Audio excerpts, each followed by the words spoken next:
부업으로 한 달 만에 500만 원이 찍히더라고요. 앵간한 회사원 한 달 월급만큼 찍혔는데요. 근데도 과감히 그만뒀습니다. 그리고 지난 2년간 7천만 원을 벌었어요. 여러분, 부업에서 가장 중요한 게 뭐예요? 회사 다니면서 부업까지 하려면 시간 대비 효율이 중요하잖아요.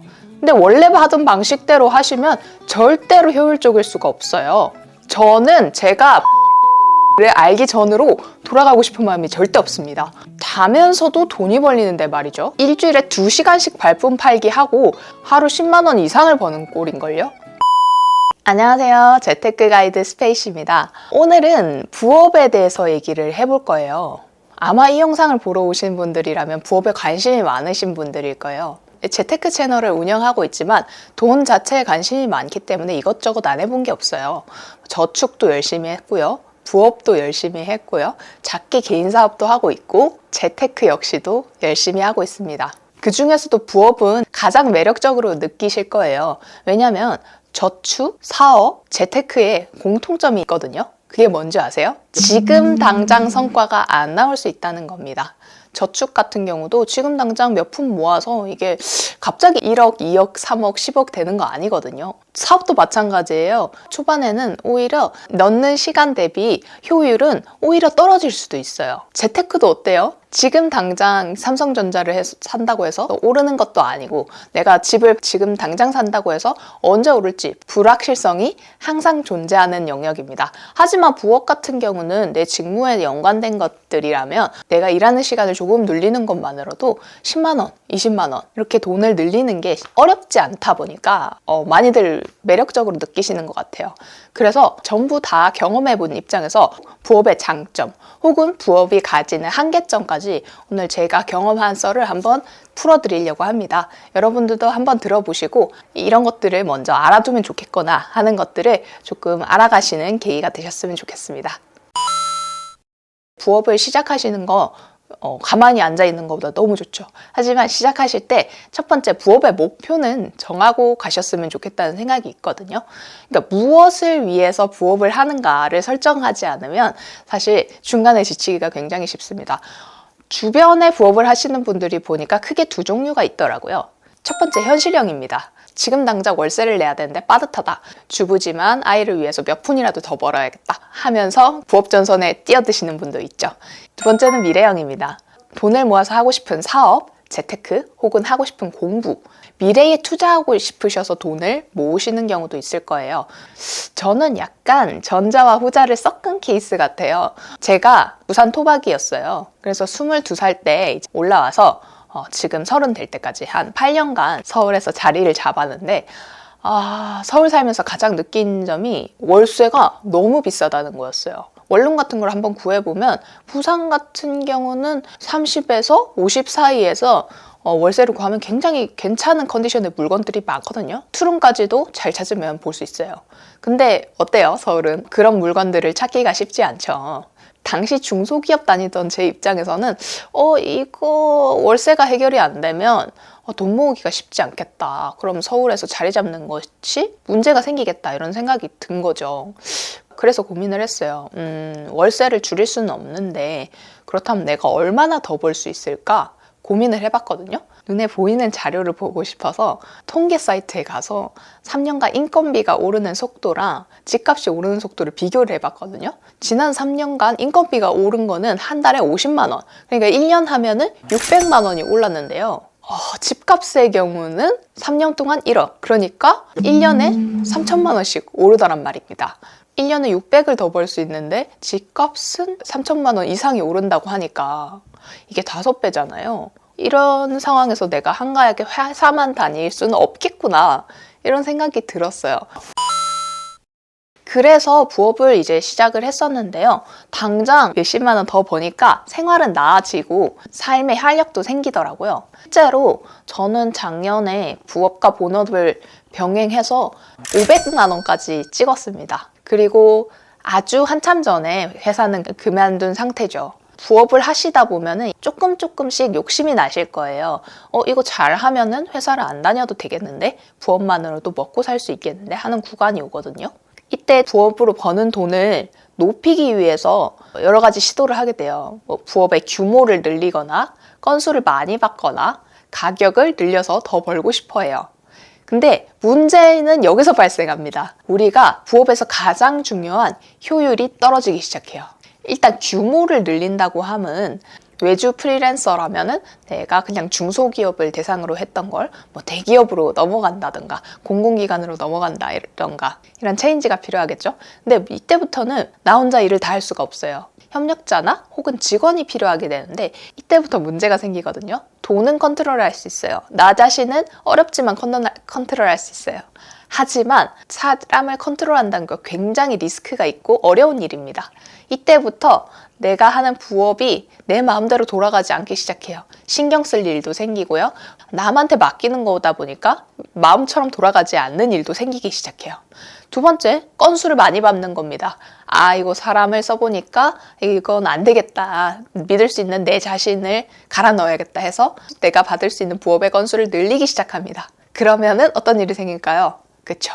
많은 일을 하다 보니까 시간이 모자라지고 몸도 지치죠. 회사를 다니는 분들은 제일 문제인 게 본업에 지장을 주기 시작합니다. 분명히 본업 플러스 해서 더 잘 벌기 위해서 시작한 부업인데 오히려 이게 본업에 지장을 주면서 본업에서 승진이 누락된다든가 혹은 회사 내에서 좀 일을 못하는 사람으로 낙인이 찍힌다던가 이런 문제들이 하나씩 터지기 시작하거든요. 인생의 효율이 떨어지기 시작하는 거죠. 마지막 가격입니다. 그러면 같은 일의 부업을 가격을 올려야겠다라고 생각하시는 분들이 계신데요. 그게 생각보다 쉬운 일이 아닙니다. 부업도 결국 업이거든요. 일이에요. 근데 업의 본질을 강화시켜서 본업 수준으로 끌어올리지 못한다면 사실 그냥 10만 원, 20만 원 받는 페이에서 더 올라가기가 힘들어요. 예를 들어서 내가 디자인업을 하고 있었어요. 이 사진을 받았을 때 이렇게 배경을 제거하는 걸 눕기라 그러거든요. 이 눕기 따는 작업을 얼마까지 올릴 수 있을까요? 많이 받기는 어렵겠죠. 왜냐하면 이 일의 본질이 뭔가 이 프로젝트를 번듯하게 성공시키고 혹은 이 사람의 물건이 더 팔릴 수 있게 매력적으로 만드는 작업이 아니라 그저 보조 업무에 지나지 않기 때문이죠. 그래서 이 디자인 부업에서 더 돈을 받고 싶다면 나한테 디자인을 맡긴 사람들이 훨씬 더 잘 되거나 돈을 많이 벌거나 이미지가 좋아지거나 브랜딩이 잘 되거나 이런 사례들을 보여줘야겠죠. 근데 그런 수준까지 가려고 하면 사실 이게 부업이 본업을 뛰어넘는 정도의 노동량이 투입이 되기 시작합니다. 그러면은 둘 중에 하나를 선택해야 돼요. 회사를 포기하던가 부업의 규모를 줄이던가. 여기서 느끼셨죠? 결국 부업이라는 건 있잖아요. 내가 사람을 굉장히 잘 다루는 사람이어서 나중에 내가 하던 일을 다른 사람한테 인수인계 할 수 있을 만큼 나를 대체할 수 있게 시스템을 만든다면 그건 사업의 영역으로 넘어갈 수 있어요. 하지만 이거를 일반 사람들이 만들기가 쉽지 않잖아요. 이렇게 대체하지 못한다면 결국은 내 시간을 팔아서 돈으로 바꾸는 행위거든요. 근데 사람에게 주어진 시간은 24시간이기 때문에 바꿀 수 있는 돈의 한계가 생기는 거고 그때부터는 내 몸값을 올리기 위해서 뭔가의 가치를 제공해줘야 되는데 이게 부업 수준으로 노력을 해서는 쉽지가 않다는 얘기입니다.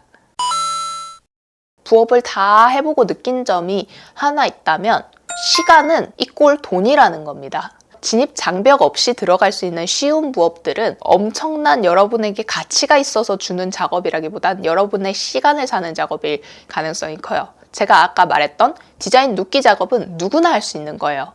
하지만 그 회사 내의 인력은 더 중요한 일을 해야 되기 때문에 아웃소싱을 하는 거죠. 혹은 여러분들이 편집자라면 컷 편집은 조금만 배운다면 누구나 할 수 있어요. 그렇기 때문에 아웃소싱을 하고 더 중요한 기획일이라던가 자막이라던가 효과 장치 같은 것에 집중하는 데 시간을 쓰는 거죠.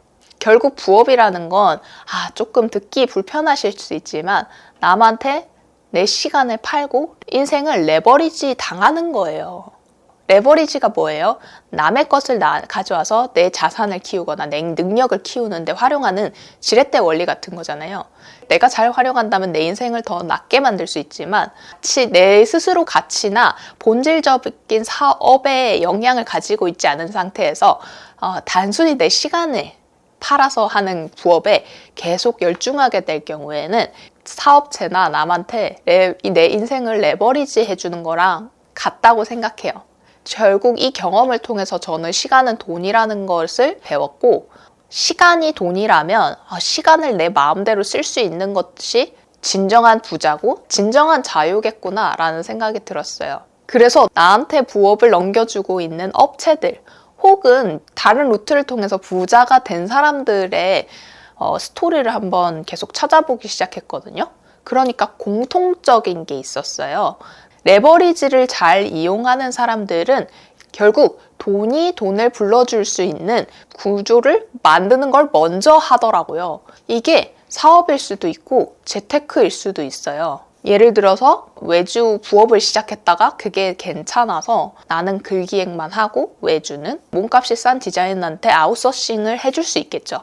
그러면서 포트폴리오가 쌓이고 내가 잘한다는 소문이 나면 나는 기획값을 훨씬 높이고, 그리고 디자인은 계속 아웃소싱하고, 이렇게 해서 내 몸값과 내 시간을 아껴가면서 나아갈 수 있겠죠. 혹은 재테크도 마찬가지예요. 지금은 가격이 싸지만 시간이 지나면 가치가 오를 만한 부동산을 투자를 한 후 시간이 지나서 그 돈을 회수하는 방식으로, 시간과 돈이 내 돈을 불려주는 방식으로 시스템을 먼저 짠다는 겁니다.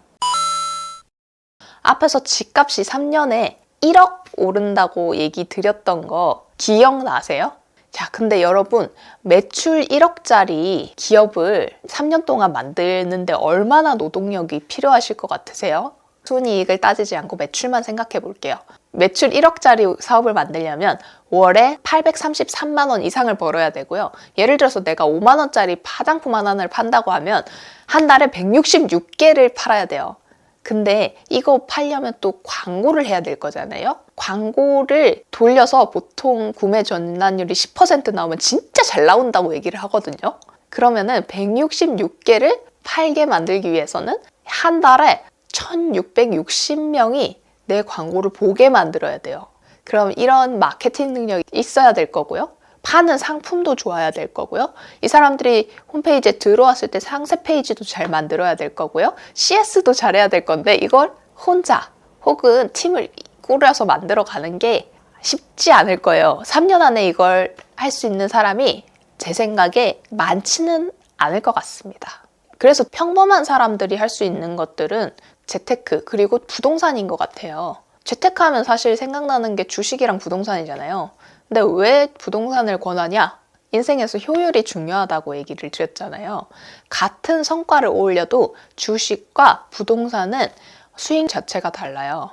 주식은 왜 안 돼? 하시는 분들을 위해서 조금 더 눈높이에 맞춰서 설명을 드리면, 보통 주식을 막 대출을 당겨서 이렇게 하는 사람들이 잘 없잖아요. 예를 들어서 내 돈 1,000만 원을 주식에 넣어서 수익을 20% 냈어요. 그럼 돈이 200만 원 벌리는 거거든요. 수익률 20%를 내는 게 정말 쉬운 일이 아니거든요. 하지만 내가 가진 시대 자체가 적기 때문에 20%의 수익을 내도 200만 원. 물론 큰 돈이지만 인생을 바꿀 수준의 시드가 모이기는 정말 어렵다는 거예요.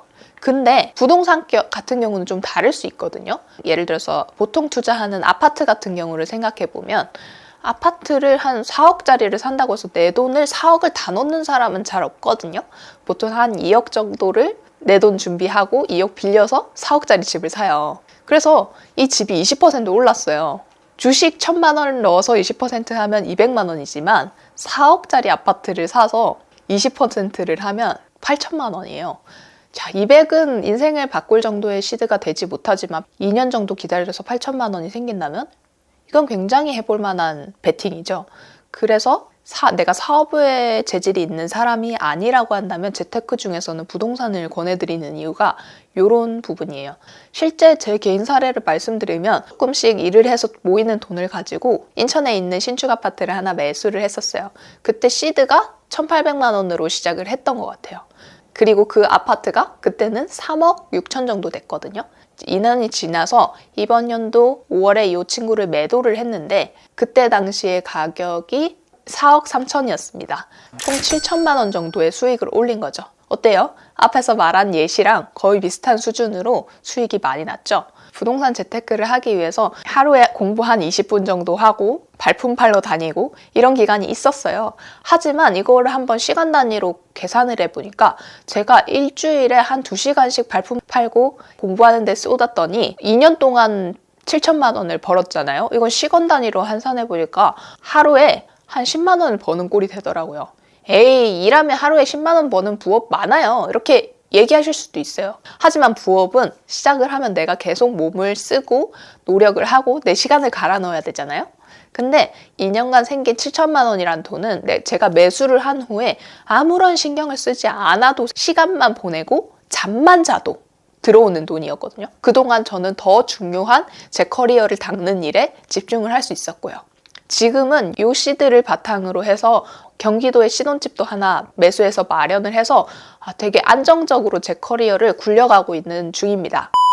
오늘은 이렇게 제가 부업을 시작했던 경로, 그리고 그게 어떻게 재테크로 연결되게 되었는가에 대해서 얘기를 한번 드려봤거든요. 부업이라는 게 결국 업의 본질을 업그레이드 시키지 않고 일을 주는 대로 받아서 하기만 하면 결국 내 시간을 팔아서 돈으로 바꾸는 것에 지나지 않기 때문에 어느 정도 한계가 생기는 것 같아요. 저희의 시간은 유한하니까요. 그리고 저는 되도록이면 이 유한한 시간을 효율적으로 쓰고 내가 더 중요하게 생각하는 것, 내 직업이라던가 내 사랑하는 가족들이라던가 나의 행복에 대해서 고민하는 시간으로 썼으면 좋겠어요. 그런 의미에서 저한테 재테크는 조금 효율적인 삶을 영위하면서도 내 행복도를 높이는데 굉장히 도움을 줬던 수단 중에 하나라고 생각이 돼요. 물론 지금 부동산 투자를 관심 가지라고 하면 막막한 거 알아요. 너는 뭐 되게 부자였겠지, 너는 뭔가 지식이 많았겠지, 이렇게 생각하실 수도 있을 것 같은데 5년 전에 처음 투자를 시작했을 때는 1,800만 원 가지고 시작을 했거든요. 근데 그걸로 신축 아파트를 샀었어요. 지금은 번듯한 아파트에서 신혼생활을 시작하려고 준비 중에 있고요. 뭐 MG 이렇게 놀리듯이 얘기하지만 저는 알아요. 젊은 분들 중에서도 정말 자기 인생을 개척해 나가고 싶고 미래를 고민하고 치열하게 살아간다는 거예요. 그래서 여러분들과 더 많은 얘기를 나누고 좀 더 용기를 얻으셨으면 해서 이런 유튜브를 진행을 하고 있어요. 앞으로도 미래를 개척해보고 싶은 분들을 위한 좋은 정보와 영상들을 올려드리려고 하니까 구독, 알림 설정 해두시면 더 좋은 정보를 빨리 받아가실 수 있을 거예요. 제가 아직 채널 규모가 작아서 구독하지 않고 넘어가시면 다음에 찾기 어려울지 몰라요. 그러니까 꼭 구독해주시고요. 그럼 오늘도 좋은 하루 되셨으면 좋겠습니다. 그럼 안녕.